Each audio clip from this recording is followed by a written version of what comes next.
మొన్న ముఖ్యమంత్రి స్టేట్మెంట్ చూశాను, నేను ఆశ్చర్యపోయినా. నేను ముఖ్యమంత్రి గారు అన్న స్టేట్మెంట్, ఈ ఖరీఫ్లో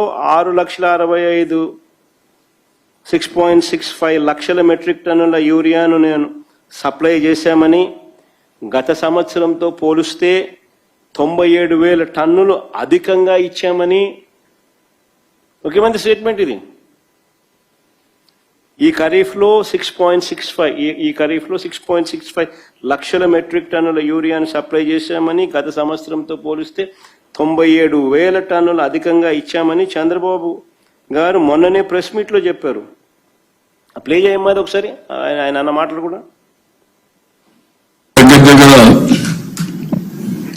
3 లక్షల టన్నులతో ఓల్డ్ బ్యాలెన్స్ ఉంది.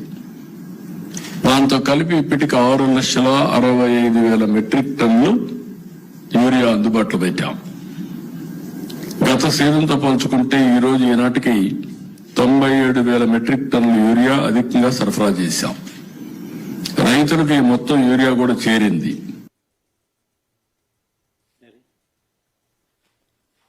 చంద్రబాబు నాయుడు స్వయంగా మాట్లాడుతా ఉన్న మాటలు ఇవి. అధికంగా పాత బ్యాలెన్స్ కాక 3 లక్షల టన్నుల పాత బ్యాలెన్స్ కాక 6,65,000 టన్నుల యూరియాను సప్లై చేశామని, గత సంవత్సరంతో పోలిస్తే ఇది 97,000 టన్నులు అధికంగా ఇచ్చామని ఏకంగా ముఖ్యమంత్రి చెప్తా ఉన్న మాటలు ఇవి. నేను ఒకటే అడుగుతా ఉన్నా, మా చంద్రబాబు నాయుడు గారు చెప్తా ఉన్నట్టుగానే ఈ మాదిరిగానే సప్లై జరిగి ఉండింటే, ఈ మాదిరిగా రైతులకు అంది ఉండింటే, ఈ మాదిరిగా రైతులు రోడ్డెక్కే పరిస్థితి ఎందుకు వచ్చింది?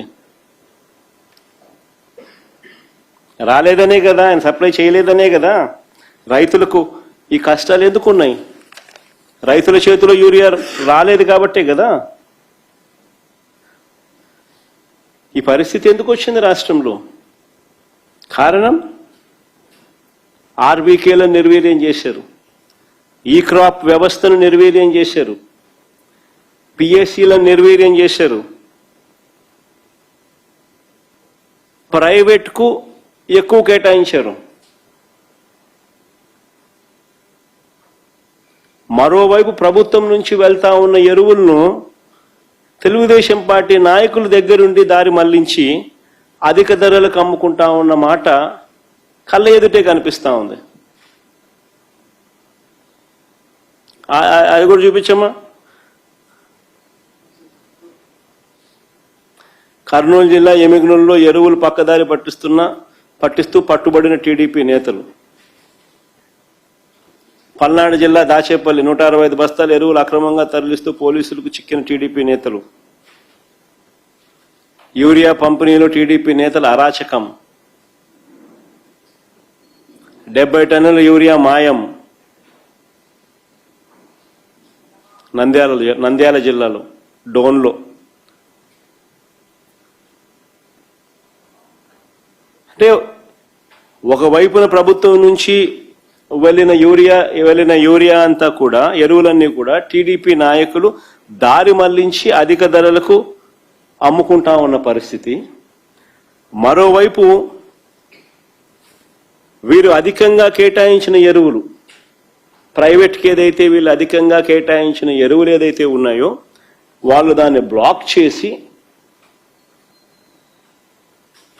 బస్తా ఏకంగా 267 రూపాయలు బస్తా యూరియా ఉంటే దానికన్నా 200 రూపాయలు అధికంగా, 250 రూపాయలు అధికంగా దాన్ని బ్లాక్ చేసి స్కేర్సిటీ క్రియేట్ చేసి బ్లాక్లో అమ్ముతా ఉన్న పరిస్థితి. ఇలా బ్లాక్ మార్కెట్లో ఎరువులు అమ్మడం ద్వారా చంద్రబాబు నాయుడు గారు దీన్ని ప్రోత్సహించడం ద్వారా డైరెక్ట్గా భాగస్వామి కావడం వల్ల దాదాపుగా 200 నుంచి 250 కోట్ల రూపాయల స్కామ్ ఇది.